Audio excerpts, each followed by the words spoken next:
poppin', guys? It's your boy Crooks209 back at you guys with another video. And today we're doing a special striking tips video with my boy GOAT1099, one of the best strikers in all of UFC 4 on either system. So we're going to go ahead and shoot him an invite here, and then we are going to get it poppin'.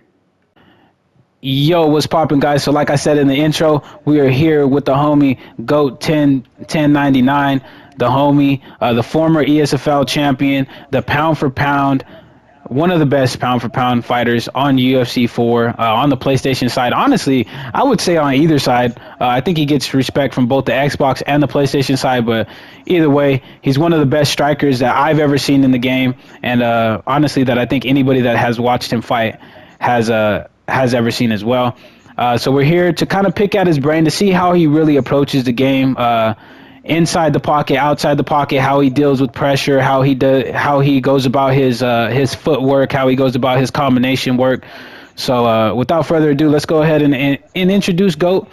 To those of you guys who don't know him, those of you guys that haven't tuned into his stream, tell us a little bit about yourself, GOAT. What's going on, y'all? GOAT1099.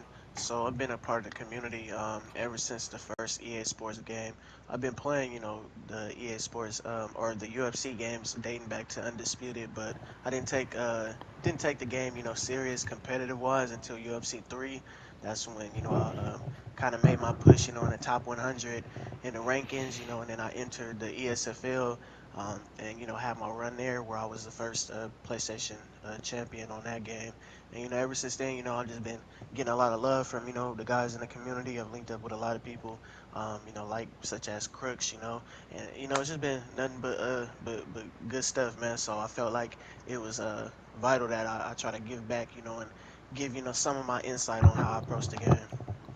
Yeah, for sure, bro. And any insight from one of the best players like yourself honestly goes a long way. It's but not only for myself. I know I learned a lot of things from you. We've obviously played over 70 games, 80 games against each other. I've learned a lot from you personally. So I wanted to get in with GOAT to bring you guys content that'll maybe help take your guys' game to the next level, whether you're a beginner to the game, you just got the game, all the way up to the elite players. All of you guys will gain something from this.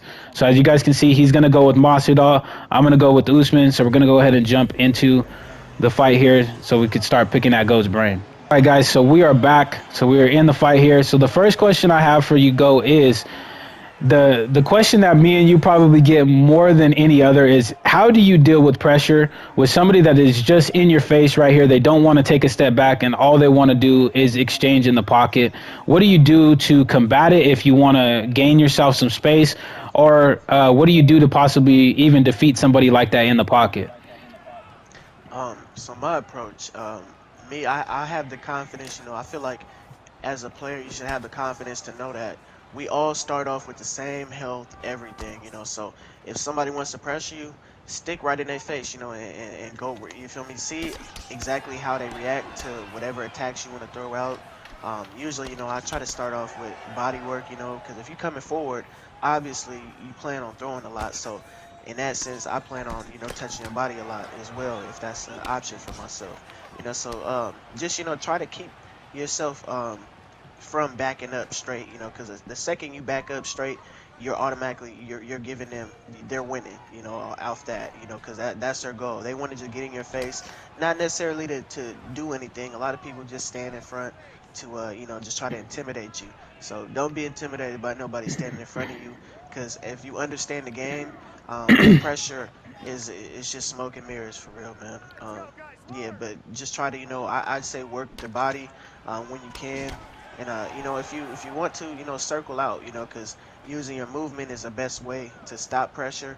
People will get frustrated after a while if they can't, cut the ring off, and they'll start to play, at the pace that you want to play at. Yeah, that's honestly the best way I've heard anybody describe it. I mean, you don't want to give inch. You don't want to. I feel like, in my opinion too, you don't want to give an inch to somebody in a fight. You want to make them earn every inch of the octagon that they take. You know what I mean? So that's a perfect way to break it down. That's a perfect way to approach it. If you're new to the game and you're trying to increase your striking, you're just getting pressured a lot. What GOAT just said, it really is is really like the gospel that you really needed to hear. It was like you just went to the church of striking and just came out with the holy grail. You feel what I'm saying? So definitely take what he just said and try to implement it in your own game. So the second thing that we have is is your footwork. Go. How do you utilize your footwork to enter in the pocket and really close the distance? Because I personally feel like you're one of the best guys at closing the distance quick. I feel like no matter if I make a mistake, even out at this range, you're on me with either a jab or you're on me with a head kick or you're on me with working the body, like you said. And sometimes you'll just even walk forward and just start pressuring me here. So, how do you go about utilizing footwork to really get your opponent and put your opponent in scenarios that are going to lead to your success? So in that aspect, I feel like that's where it gets a little bit more advanced, because when I'm, approaching a fight and I'm trying to close the distance, everything is like chess, in my mindset. So if you're somebody that likes to pressure, I automatically, am trying to make sure, that I use movement to try to keep you on edge at all times. But when it regards to closing the distance, if I have somebody that's playing, the distance game with me, I'm going off their reactions. I implement fakes. Always try to keep them on edge. And if they're using fakes, I'll be able to tell if it's just a fake and that's just something that they're just using to keep me off of them, or if they're actually trying to attack off the fakes. It's everything. Is a battle. It's a battle mentally in every aspect, whether it's fakes, just moving forward, cutting off the octagon. So I feel like that's where you have to understand your opponent that you're in the ring with at that time. It's not really a particular way. You can just understand it without being in the octagon, and sharing that octagon with your opponent and whoever you're fighting against. Once you get a gauge on their movement and their timing, it's like it's something that you'll only know once you're in there and you experience it. So definitely, just approach it like you would a regular chess match. That's the best way I can explain it. Once you can close the distance on them, then remember exactly what you did to close the distance and see how they react. If they react a different way, then you adjust from there. Yeah, and that you just told me something that kind of just triggered something that I heard from Z Hunter, which if you guys don't know who Z Hunter is, he is one of the owners, founding owners of the ESFL, and he's also a game changer. I remember when I first got to know him, and I started to take the game very seriously. He told me, you know what? I just look at it as a timed game of chess. Whoever figures out their opponent first is either going to get the knockout or they're going to get the win. So that's perfect. That fits perfectly in line with what you're saying too. So elite players think alike right there, and that's really a good way to approach it. I mean, you're trying to set yourself up and do things to put yourself in the best scenario to win. So that's honestly a great way to break that down, Goat. I couldn't honestly agree with you anymore. So the third thing that we have for you is, I get this question a lot from a lot of people, or I get this comment a lot from people. They always say when me and you are fighting, like, damn, you guys are quick in the pocket. How do you guys know, and how do you guys get the timing here in the pocket? So that's a question I'm going to extend out to you. What keys do you go off of to get your opponent's timing when you're in the pocket right here? Like, let's say somebody, again, is pressuring you, kind of like how we said in the first question. How do you get the opponent's timing if you're trying to finish them here, Goat?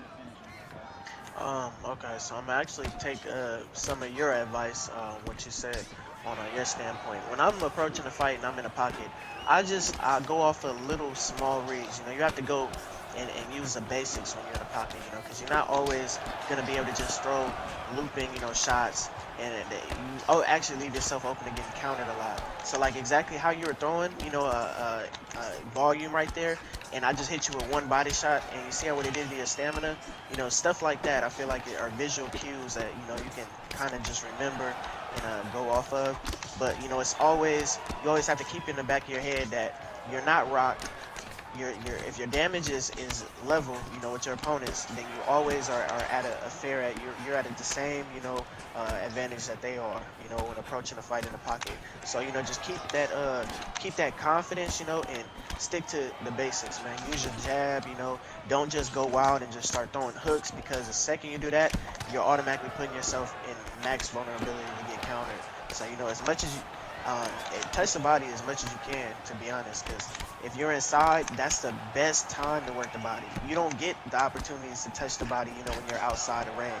That's when, you mainly use more strikes and, straights and jabs, down the pipe. When you're inside, that's when you get to capitalize and work at that stamina. So definitely, just try to work the stamina, man, and just stay, stay confident, evade, know when to back out, and backing out isn't taking 3, 4, 5 steps back. Backing out can be as simple as you getting yours in, taking 1 step back like that so he can miss, and then re-enter in the pocket. Just simple stuff like that. That'll keep your opponent on edge and ultimately give you at the advantage when it comes to octagon control. Yeah, and that's honestly beautiful too, especially the tip about backing out. It can cause your opponent. So go. Let's give them an example of what we're talking about. So go ahead and throw your combination, and then back out.